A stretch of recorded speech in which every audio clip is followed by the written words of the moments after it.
Thank you so much to Big Rock for hosting us today.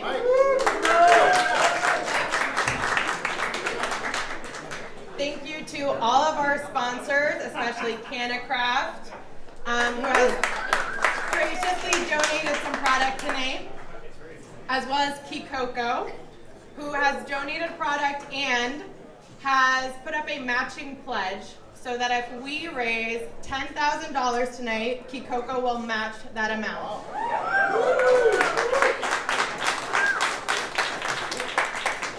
And of course, I want to thank my team that's here tonight, our founder, Steve DeAngelo, and Dean Reyes, our managing director, Mary Bailey, Eric Rachmani, who very graciously is going to be performing for you guys in a little bit.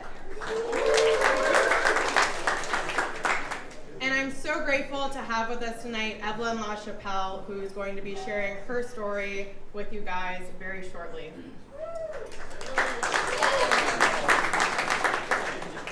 And Evelyn is the reason that we're here tonight, and Evelyn is what the Last Prisoner Project is about.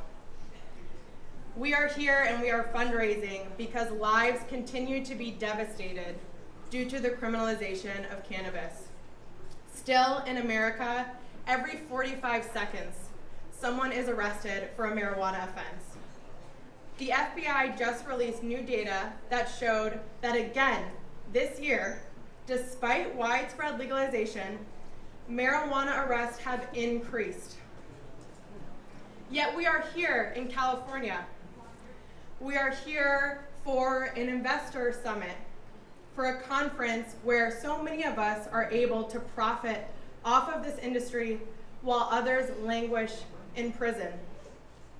But here in California, now the largest legal market on the planet, you have an opportunity to change that. You have an opportunity to create an equitable industry and an industry that prioritizes restorative justice and that promises to give back to those who have suffered from prohibition and to those that have lost their lives due to prohibition. Some of our clients are serving life sentences. That means that they will die in prison if they do not receive executive clemency. And that's what we're fundraising here tonight for, is our clemency initiative. We are looking for donations. You can text the word freedom to 24365 to make a donation. And we are also looking for companies to step up like Cannabis has done, like Kikoko has done, to become sustainable donors. Because it should be a moral imperative for anyone that is profiting off of this industry to ensure that no one suffers the fate that some of us in this room have suffered due to the criminalization of cannabis.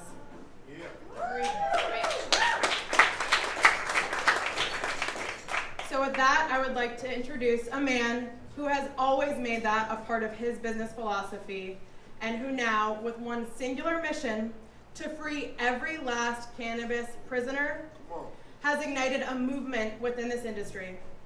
Steve DeAngelo.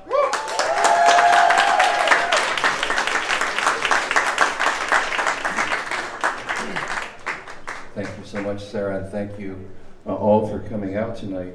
I'm a little constrained here. We'll work with it. So that FBI statistic just kind of blows me away. After all these years, after all this progress, after all this change, and all the laws that we have passed, still, it seems like the prohibitionists are hell-bent on taking another extra pound of flesh out of us. Well, we are here at the Last Prisoner Project to tell them that if they continue to do that, right, we are going to be here to get them out, okay? They may lock more of us up, we will get more of them out, okay? We can do that. Sarah, incredibly impressive young person. Mary, where are you? Wave your hand. Mary! Okay. I've never in my 50-year career of activism seeing such a small group of people do so much with so little in such a short period of time. It's just stunning. Thank you, Mary. Thank you, Sam, for really being the angels who stepped up to wrestle this vision down to the ground. We are raising money here tonight. Hopefully we can get $10,000 out of this room to match Key Coco. That'll give us 20 grand. The prohibitionists are locking more of us up, so we need your support to get them out. We can do that. I founded the Last Prisoner Project out of a belief, a conviction, that the contemporary existence of both a legal cannabis industry, where people are creating intergenerational wealth, and 40,000 plus people in prison that we know about just in the United States alone, some of them there for life, represented both a moral imperative and a huge opportunity for this industry to step up and do the right thing. And I'm just so pleased by the response that we've gotten from companies like Cannacraft, like Harvest. Sarah and Mary will give you a longer list, but I just want to express my personal thanks as someone who has been on the other side of those bars and knows what it feels like to all of you who are going to support us. The numbers, what we hear all the time. I'm going to introduce you now to a young lady who can help put a face and a story behind these 40,000 people, because she has suffered the consequences of this war personally. Evelyn LaChapelle.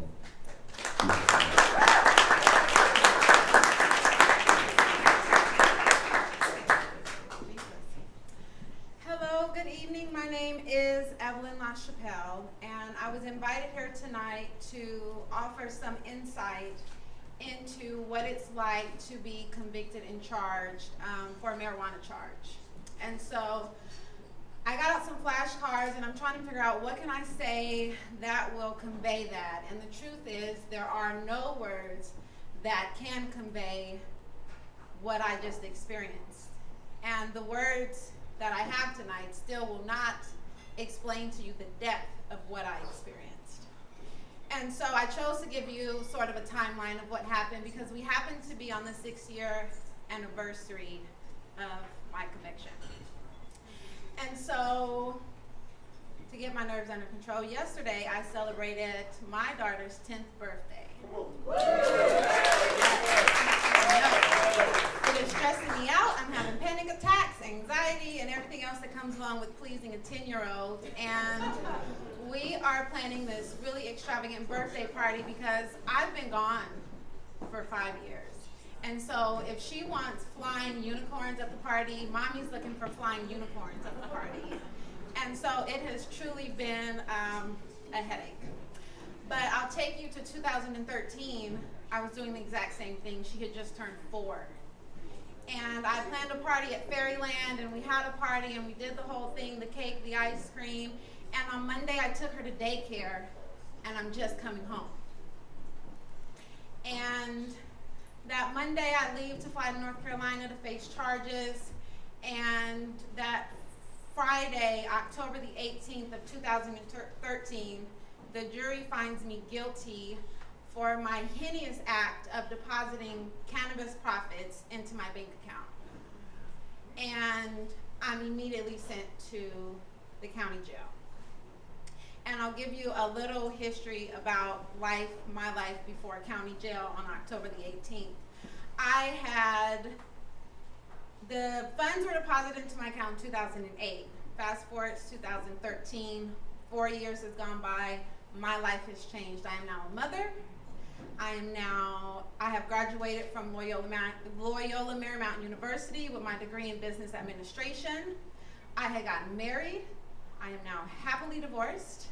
I had also started my career as a sales and catering coordinator at the Marriott Convention Center in Oakland. and my career was going exactly where I wanted it to go. And then on October the 18th, my life changed. The jury said guilty. And my first night in the county jail, I spent it on suicide watch. Not because I was devastated about being in jail, but because my child wasn't going to have a mother. And so when they said guilty, it wasn't a matter of you're a criminal and not a criminal, because on the inside, you know if you're a criminal or if you're not. I'm nobody's criminal. I don't jaywalk. And so for me, it was you're a mother or you're not a mother. And the jury had decided for a period of time I would no longer be a mother. And so first night is suicide watch. Fast forward, I'm sitting in county jail awaiting sentencing, and I'm facing 24 years in prison. And that is what the federal probation recommended to the courts, that I received 24 years. I'm a first offender, nonviolent, no guns, no drugs other than marijuana. And they looked at my case and said, you deserve 24 years. And prosecution said, I'll give you a deal, but you have to waive your rights to any appeal. And I'll give you 9. And that appeal means that if the laws change, if there's errors found in the trial, then you have a chance of being set free. But I waived my rights, because for me, that was the difference between coming home when my daughter's 28 or coming home when she's 12. And so I said, forget any appeal, forget facing the courts. I gotta get home. Come on. By any means necessary. Come on. And so I signed, and I came home. Yeah. And so I'm there. After your sentence, you are then shipped to a federal prison, which is a little bit better. I'm now closer to home, because in the county jail, I hadn't seen my daughter for 2 years.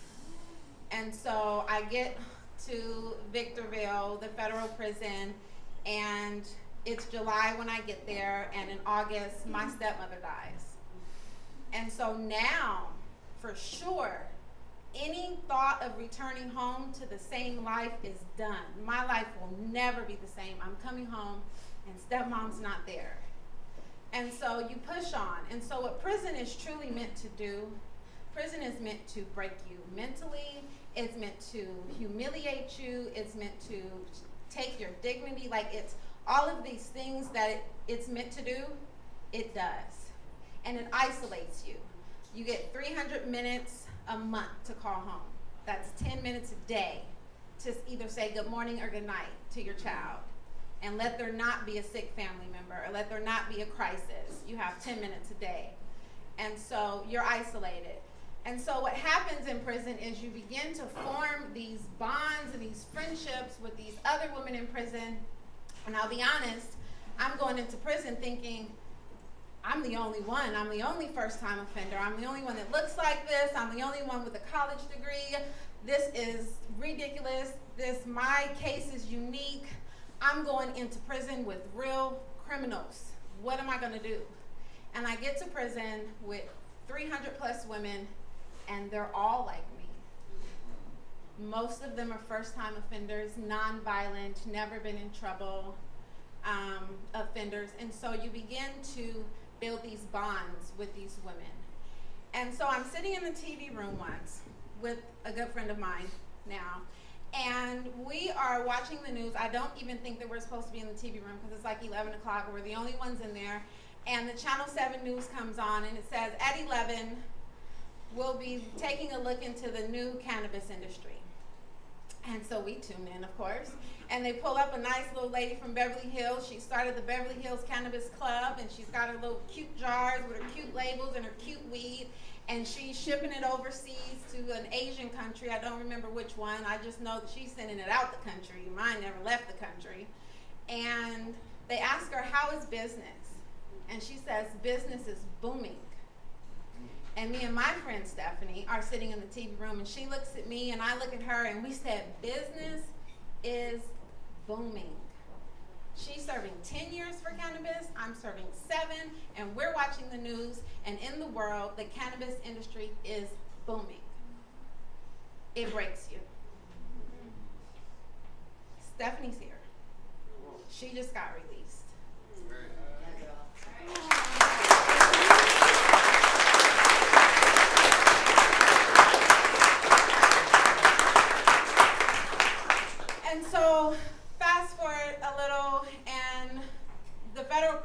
this program, a drug program that you're allowed to take, because they assume that if you are somehow selling cannabis, you are also addicted to cannabis.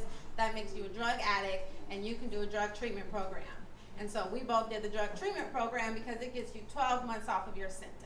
And so if I have to pretend to be addicted to marijuana, then hi, my name is Evelyn, and I'm addicted to marijuana.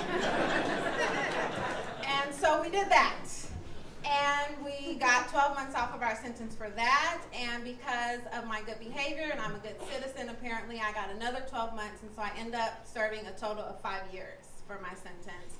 And I was released February the 1st. And so,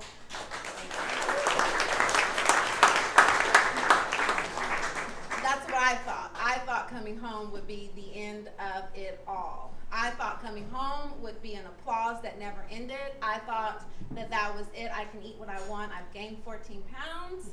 And life goes on its merry way. But unfortunately, the world is not set up that way yet.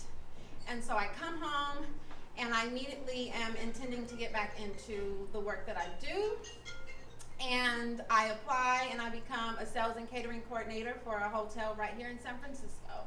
And I've applied, and I've been on the job now for a month and a half. I'm doing my job very well. Let's go. Hello. Come on. And a coworker Googles my name. And I'm called into the HR department with the head of HR, and she sits me down at her desk, and she slides the article across the desk, and she said, "Is that you?" Well, I mean, my name is Evelyn LaChapelle. There's not many of us. Yes, ma'am, that's me. And I'm asked to go to my desk, remove my things, and I'm fired. And I thought that all I had to do was go to prison and serve my sentence. And I was convicted on October the 18th. But it feels as though the day I was fired, I was also convicted. And I will continue to be convicted. And my only other option is to change my name, but I kind of like my name. It's lit. Right. Your name is lit. And so here I am, and I've joined this mission, this Last Prisoner Project, because I have a co-defendant that's serving life. But I really was hoping to put all of this behind me when I got home. But San Francisco didn't allow me. You know, California didn't allow me. Obama said, take it off the application. You don't have to check if you're a felon. And I didn't, because it's not there. But the co-workers are a little nosier than I thought they would be. And so I've joined this because it's about getting us all out of prison, but it's really about righting the wrongs. Because it's a color barrier, it's an economic barrier. There's so many barriers that are set up for some of us to succeed and some of us to fail. And I don't know where to start. And thank goodness that Steve and the team have found a place to start to rectify the wrongs that have been made.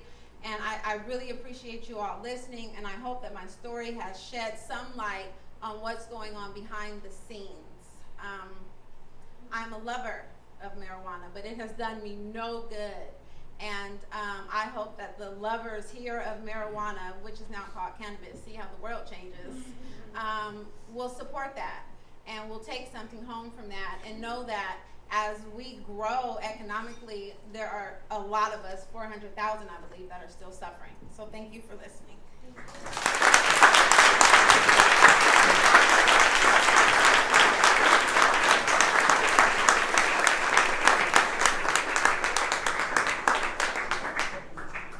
Thank you, Evelyn, for sharing so deeply of yourself and your story. And every time I hear that story, I weep.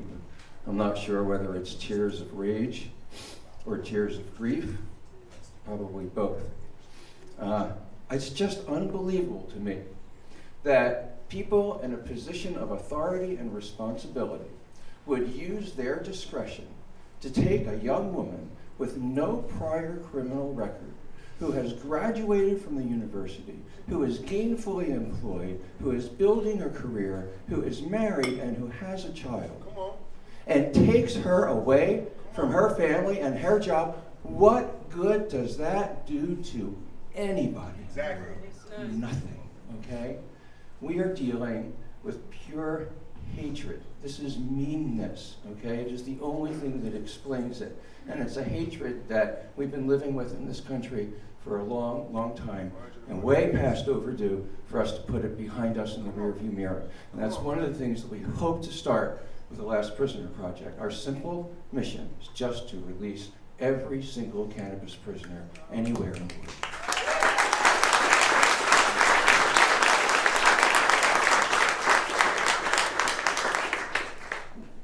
We do that in a lot of different ways, right now we are looking for companies who will step up to the plate like Kikoko has, like Canacraft has, and become part of our Sustaining Donors program. We're trying to get the $10,000 here we need to match. Do you have a little more stamina for one more story? A story of a person who was a prisoner who comes right out of our industry, somebody that all of you, or at least some of you I know quite well. Dennis, please step up.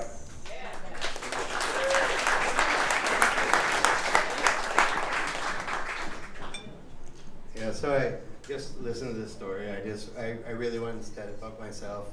I really know what she went through, and I went through the same thing. And I grew up in Mendocino County. I was growing up in the hills. When I was going through high school, I was like hiding plants in the hills, just like in manzanita bushes, and just like it was like so much fun, and like it was like just what we did. And you know, later on in life, it was like I just kept pushing and pushing, and I had a great family that really taught me how to do everything, and I was a go-getter, and so I did it on another level. And so later on, all of a sudden, I was like in this situation, like went to jail a couple times in Mendocino County for growing weed, and just treated it like, oh, I got to do this better, and not get caught.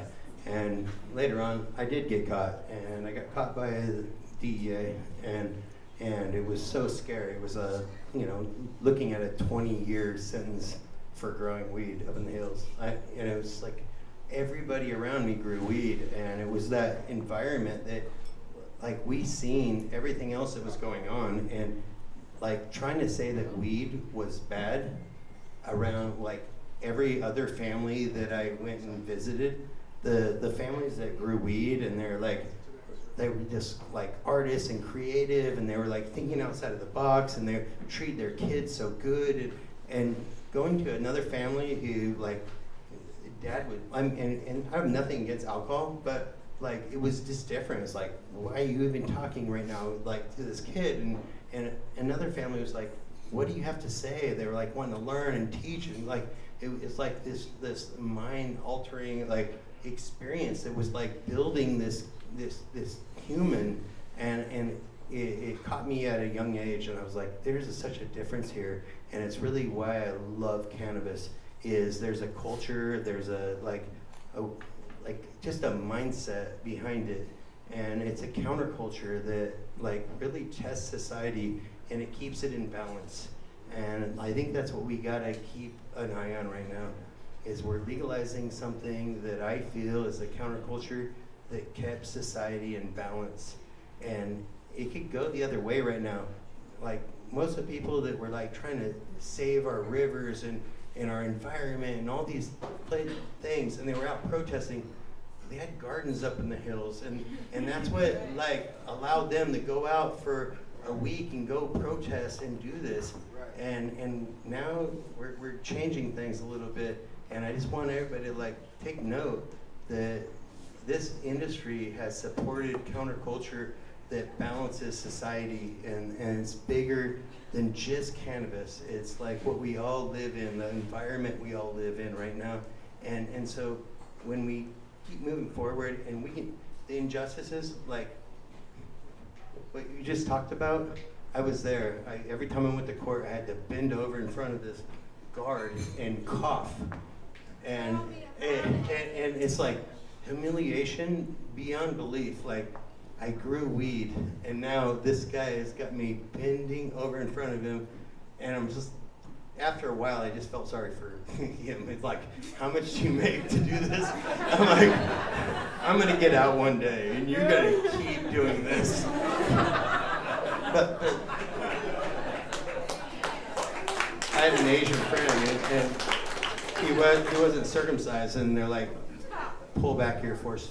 And I was like, I had enough. I was like, no, you're fucking kidding me right now. Just punking the guy, you know? It's like, we don't need to be humiliated for what we believe in, and I think when we really look at the beauty that this plant has brought to the earth, it's open minds, and it may not be like what we all do, but what it all brings to society is magic, and it really has brought so much.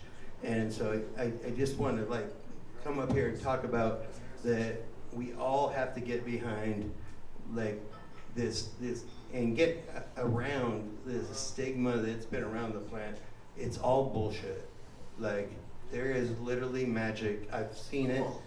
It's why I do it. It's why I go to prison and I get out. And the day I get off federal probation, I start Cannabis with my co-founder, Ned. And it's like...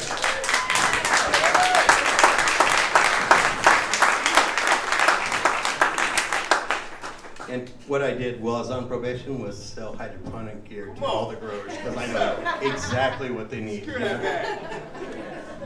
But right now, like, I feel like my whole circle has gone full circle. And when I got raided and I got busted, I was an embarrassment to my parents, my grandparents, like a drug dealer, like blah, blah, blah, like all the federal craziness that they put around it. And you know, experience of giving my grandma pain cream and having all of her old golfer buddies like park their little golf carts in front of her trailer, and she's like, Danny, what do? You mean like drug dealer at the like country club here? Like everybody's coming wants more of that pain cream, and I'm like full circle, proud, like they're like watching me and they love what I'm doing now, but I was an embarrassment at one point in time, and we're still like, what we're talking about is people are still suffering right now. They're in prison. They're still like serving time for what we're all talking about is the next great thing, and we have to actually, as we like succeed, we all got to make money. We all got to be successful. This isn't about just like giving it up. This is about being successful as companies, as investors, and setting standards like for the industry that we're gonna do this, we're gonna be winners, we're gonna go and kick ass, and we're gonna create great companies that are gonna make a difference. But it's also about those great companies need to give back, and the way that we can give back is get these people out of jail first. Like, yeah. And we look, right here is how we can do it. Let's look at this sign right here. This is how you can give back, and you can create like money that's gonna make so much difference. Like we're talking about we're talking about hundreds of people for a small amount of money that you can give right now is gonna make the biggest difference. And everybody in this industry, I feel, and you'll see, I always put people on blast. If you're not giving back, you shouldn't be here. And Woo, come on.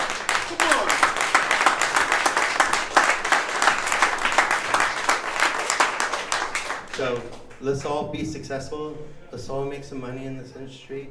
Look, we're all sitting in a great place. You've got beautiful people around you that have been here, experienced, and like great ideas, creative, and get behind them. But don't forget, what we got to do is we got to give back, and then we got to actually make a difference. Like our industry has made a difference when we were black market and we were like underground. We were the ones that supported so many good causes. So now we're above ground. Let's not let that part like get away from us. Let's keep supporting good causes. Let's make every other company that now we're like elbow and elbow with right now, let's make them feel like they gotta give too. Let's make an example, like when they see us, they feel like they need to give and they need to keep making a difference. So I just wanted to jump up here and say, like, this is special. Anybody who's even thinking about getting in this industry right now, like, you're gonna see it. It's more than an investment. It's literally a lifestyle. It's something you're gonna leave behind. Thank you.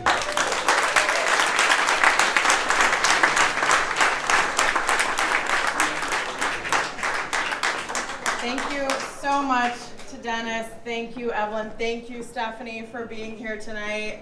I hope that these stories have shed some light on what we're here, what we're fundraising for. Again, this number, 24365, you can text FREEDOM to donate. That information is up here. If you're interested in participating in our Sustainable Donor Program, Partners for Freedom, please come talk to me, come talk to Mary, come talk to Steve. Shoot us an email, check out our website. We have some informational materials downstairs in the little green room. And there are some gift bags when you leave that also have a brochure. So thank you all so much. And Hey Sarah, I'd like to just say that we'd like to, we understand how important the project is. and Bob Hoban's going to say a few words. Thank you, Sarah. Thank you, Steve. Thank you, all the fine people in the room. Thank you, our hosts, some wonderful clients. Thanks to the prior donors this evening. A big deal to step up on this cause. This is the most overlooked cause as we talk about this industry. We talk about commercialization and regulation in this global landscape. We don't talk enough about the social justice. So thank you. Thank you for doing this. And we'd like to put up the $10,000 from the Hoban Lobby. So thank you. Thank you.